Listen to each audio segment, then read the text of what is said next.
Kamen Rider X is the third Showa entry into the franchise after the original series and V3. While V3 was conceived as simply more episodes of 1971, X was designed to take Rider to new heights with a new story, new protagonist, and a more dramatic conflict. This made it one of the first Rider series by design that truly stood on its own despite some light crossover here and there, a trait that would benefit the franchise's accessibility for years to come. As for the show itself, it follows Keisuke Jin, whose fiancé betrayed him in the name of the evil organization for the season, God. Keisuke's father manages to use the last of his life to transform his son into a cyborg, X-Rider, to get vengeance on God.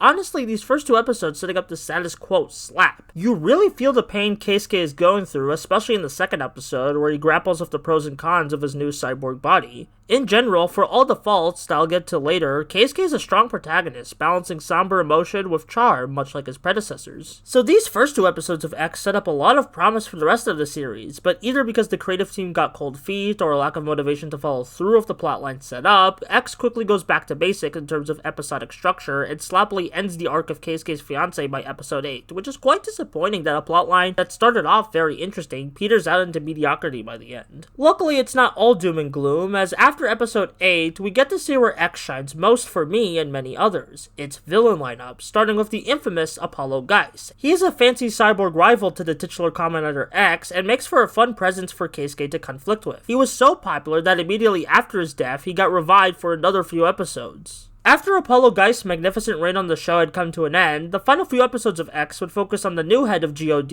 King Dark, a giant kaijin who had an army of goons who were all based on criminals of history mixed with various animals. You probably already know Starfish, Hitler, and Aunt Capone from memes, but the one that got the biggest laugh out of me was Genghis Khan Condor, the very first Monster of the Week King Dark summons. The king even says a line when he summons him, implying that all the puns aren't just for show and that they could actually be resurrections of those infamous criminals. So yeah, Kamen Rider X might have been fighting zombie Hitler this whole time. Crazy implications of all that aside, while the final episode of X felt rushed and messy, everything leading up to it was entertaining enough that by the show's end, I'd say I liked it overall, though I do think it's the weakest Showa season so far. There's still a lot of fun to be had with it though. I mean, the villains are certainly the strongest we've seen of the Showa era so far. I just wish the full picture of the show was as pretty as the individual pieces for me.